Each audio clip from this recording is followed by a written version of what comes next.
نحمده ونصلي على رسوله الكريم أما بعد فأعوذ بالله من الشيطان الرجيم بسم الله الرحمن الرحيم للذين استجابوا لربهم الحسنى والذين لم يستجيبوا له لو أن لهم ما في الأرض جميعا ومثله معه لافتدوا به أولئك لهم سوء الحساب صدق الله العظيم. ترجمہ: جن لوگوں نے اپنے رب کا کہنا مان لیا اور اس کے ارشادات کی تعمیل کی یعنی پورا کیا، ان کے لیے اچھا بدلہ ہے جو جنت میں ان کو ملے گا. ٹھیک ہے. اور جن لوگوں نے اس کا کہنا نہ مانا، ان کے پاس قیامت کے دن اگر تمام دنیا کی ساری چیزیں موجود ہوں بلکہ اسی کے ساتھ اس کے برابر اور بھی ہو، یعنی ساری دنیا کے تمام چیزوں سے دگنی ہو، تو سب چیز اپنی خلاصی کے لیے فدیہ میں دے دے تو ان لوگوں کا سخت حساب ہوگا. ٹھیک ہے. اور بھی بہت سی آیات میں اس دن کے حساب پر اس کی سختی و اہمیت پر تنبیہ کی گئی ہے. حضرت عائشہ رضی اللہ تعالیٰ عنہ فرماتی ہیں کہ حضور اقدس صلی اللہ علیہ وآلہ وسلم نے ایک مرتبہ ارشاد فرمایا کہ قیامت میں جس شخص سے حساب کیا جائے گا وہ ہلاک ہو جائے گا، اس لیے کہ حساب میں پورا اترنا سخت مشکل ہے. حضرت عائشہ رضی اللہ تعالیٰ عنہ نے عرض کیا یا رسول اللہ، حق تعالی شانہ نے تو سورۃ نساء سورۃ اذا السماء انشقت میں ارشاد فرمایا کہ سال ہوگا فاما من اوتی کتابہ بیمینہ فسوف یحاسب حسابا یسیر، آسان حساب ہوگا. حضور صلی اللہ علیہ وسلم نے ارشاد فرمایا کہ یہ حساب جس کا اس سورۃ میں ذکر ہے تو محض اعمال کا پیش ہونا ہے، جس کا محاسبہ شروع ہو جائے گا وہ ہلاک ہو جائے گا. ایک اور حدیث میں حضرت عائشہ رضی اللہ تعالیٰ عنہ فرماتی ہیں کہ حضور صلی اللہ علیہ وسلم یہ دعا کیا کرتے تھے، یا اللہ مجھ سے حساب یسیر سہل کیجئے.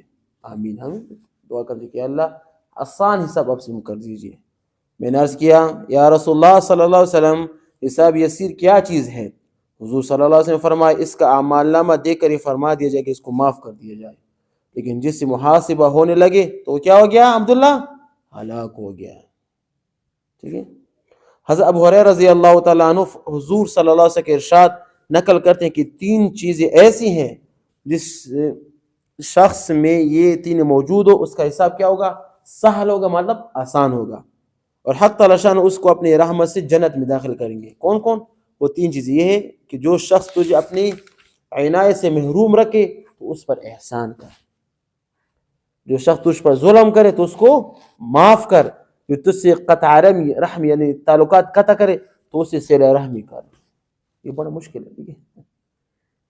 ایک حدیث میں ارشاد ہے کہ تم میں سے کوئی شخص بھی ایسا نہ ہوگا جسے حق تعالی شان ایسی طرح بات نہ کریں کہ اس کے اللہ تعالیٰ کی درمیان کوئی پردہ نہ ہوگا، نہ کوئی واسطہ. سامنے بات کریں گے، اپنے دائیں طرف دیکھیں گے تو وہ اعمال ہوں گے جو دنیا میں کیے ہیں، اپنے بائیں طرف وہ اعمال ہوں گے جو کیے گئے تھے، نیک ہوں گے یا برے ہوں گے، دہکتی ہوئی جہنم کی آگ کے سامنے ہوں گے. اس سے بچنے کی بہترین چیز کیا ہے؟ صدقہ ہے. صدقہ کرو، صدقہ. بس صدقے کے ذریعے اس سے بچو، چاہے آدھی کھجور ہی کیوں صدقہ نہ کرو. بائیں طرف آپ کے برے اعمال ہو جو جہنم میں لے جانے والے ہیں. اس سے بچنے کا کیا سورہ بتایا؟ صدقہ. سعید خاندان والے صدقہ کر. ٹھیک ہے. ایک حدیث میں حضور صلی اللہ علیہ وسلم کا ارشاد ہے کہ مجھے جنت دکھائی گئی، اس کے اعلیٰ درجوں میں فقراء مہاجرین ہوں گے، فقیر لوگ ہوں گے، مہاجرین لوگ ہوں گے. ٹھیک ہے. اور غنی لوگ اور عورتیں بہت کم مقدار میں ہوں گے. جو مالدار ہیں نا اور جو عورتیں ہیں جو آج کل نکلتی ہیں میک اپ کر کے نکلتے ہیں، اس کو بشارت سنا دیجئے کہ تم بہت کم ہوگے بلکہ جہنم میں زیادہ ہوں گے. ٹھیک ہے. مجھے یہ بتایا گیا کہ غنی لوگ تو ابھی جنت کے دروازے پر حساب میں مبتلا ہیں، اور عورتوں کو سونے چاندی کی محبت مشغول کر رکھا ہے، میک اپ ہونے، بازار جانے میں، لوگوں سے بات کرنے میں، لوگوں کو دیکھنے میں مشغول کر رکھا ہے.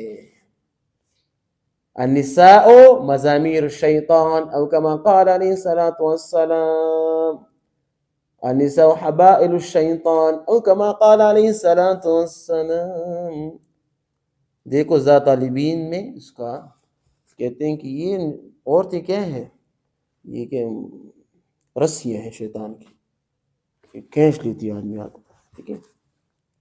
ایک اور حدیث میں ہے حضور صلی اللہ علیہ وسلم نے فرمایا کہ میں جنت کے دروازوں پر کھڑا تھا, اکثر مساکین اس میں داخل ہو رہے تھے اور غنی لوگ یعنی مالدار حصہ میں مقید تھے, اور میں نے دوزخ کے دروازے پر کھڑے ہو کے دیکھے کہ عورتیں اس میں کثرت میں داخل ہوئے ہیں. کون سی عورتیں؟ بازار میں جانے والی, میک اپ کرنے والی, اپنے خاوند کی بات نہ ماننے والی, اپنے خاوند کی اتباع نہ کرنے والی, باہر کھلا جانے والی, پردہ نہ کرنے والی عورتیں. ٹھیک ہے. ایک اور حدیث میں ارشاد ہے کہ آدمی دو چیز سے گھبراتا ہے اور دونوں اس کے لیے خیر ہیں. ایک موت سے گھبرانا, حالانکہ موت فتنوں سے بچاؤ ہے. دوسرے مال کی کمی سے گھبراتا ہے, حالانکہ جتنا مال کم ہوگا اتنا حساب کم ہوگا. صحیح ہے نا. تو جنت میں کون لوگ زیادہ جائیں گے؟ فقراء, ہم فقیر ہیں نا, کچھ بھی ہمارے پاس نہیں. مہاجرین, ہم مہاجرین ہیں نا, ٹھیک ہے, ہجرت کرنے والے, ٹھیک ہے, زیادہ جائیں گے. اور غنی لوگ, ٹھیک ہے, کون؟ مالدار لوگ اور عورتیں, یہ کیا کم جائیں. کیوں کم جائیں گی؟ مال کی محبت, عورتوں کو سونا چاندی کی محبت اس نے مشغول کر رکھا ہے اور اس کو دین سے علیحدہ رکھا ہے. بچاؤ کیا ہے؟ صدقہ کرو, صدقہ کر, صدقہ کر, صدقہ کر, صدقہ کر. نہ عبادت ارشاد فرمائے, نہ روزہ ارشاد فرمائے, بلکہ کیا ارشاد فرمائے؟ صدقہ کر, صدقہ کر, صدقہ کر. ہمیں بھی چاہیے نا کہ ہم صدقہ کریں. اور روزے میں کون سی بات زیادہ مقبول ہوتی ہے؟ یہ تو آپ کو آپ سسوں کی زندگی کو دیکھ کر معلوم پڑے گا کہ روزے میں آپ سسوں کا صدقہ کرنے کی ترغیب اور بھی بڑھ جاتا. عام دنوں میں 10 روپے, روزے میں 20 کرتے, 30 کرتے. یہ مثال دے رہا ہوں. تو یہ بہترین عمل ہے. ہم آپ سسوں کی غوثہ ہے نا, علماء کی بھی چاہیے کہ وہ صدقہ کرے, حفاظ کو بھی چاہیے کہ وہ صدقہ کرے, قراء کی بھی چاہیے کہ وہ کیا کرے؟ صدقہ کرے. اس سے بڑے بڑے مسائل حل ہوتے ہیں, بڑے بڑے مسائل حل ہوتے ہیں. ٹھیک ہے. آپ پر آنے والے تکلیف اللہ پاک حل کر فرما دیتے ہیں. ٹھیک ہے. آپ پر جتنی تکلیف آنے والی ہے نا, وہ اللہ پاک پہلے سے اس کو ختم کر دیتے ہیں. صدقۃ رد البلاء کما قال صلی اللہ علیہ وسلم. ٹھیک ہے نا. تو جنت ایک دوسرے, یہاں پر ایک اور بھی بات فرمائی کہ ہماری جو موت ہے ہمارے تحفہ ہے. اپنے آپ کو ہر ٹائم موت کے لیے تیار رکھو. ایسے عمل آگے بھیجو کہ جب آپ کو موت آئے تو آپ کیا خوشحال ہو, آپ کو کسی چیز کا غم نہ ہو. ٹھیک ہے نا. ایسے اعمال میں زندگی میں کر, ایسے کارنامے کر, دینی کارنامے کر کہ جب آپ اللہ پاک کو دیکھیں, اللہ پاک آپ کو دیکھ کے مسکرائے اور آپ اللہ کو دیکھ کر مسکرائے. حضرت فاروق بھی انسان تھے نا, ابوبکر صدیق یہ بھی انسان تھے. ابن فاروق پر کیا کرے گا؟ اللہ پاک السلام علیکم ورحمۃ اللہ کہے گا. ابوبکر صدیق کو دیکھ کر اللہ پاک خوش ہوگا, اس کا غصہ بجھ جائے گا. یہ بھی انسان تھے, ہم بھی انسان ہیں, ہم بھی یہ کر سکتے ہیں کہ ہم اس مقام تک پہنچے کہ اللہ پاک ہم کو دیکھ کر ہم سے بھی اللہ پاک مسکرے, ہم بھی دیکھ کر اللہ پاک کو کیا کریں گے؟ مسکراؤ, بغیر حساب کتاب کے جنت کی طرف جاؤ. اللہ پاک ہم سب کو اس باتوں پر عمل کرنے کی کیا کرے؟ توفیق عطا فرمائے. وآخر دعوانا ان الحمد للہ رب العالمین.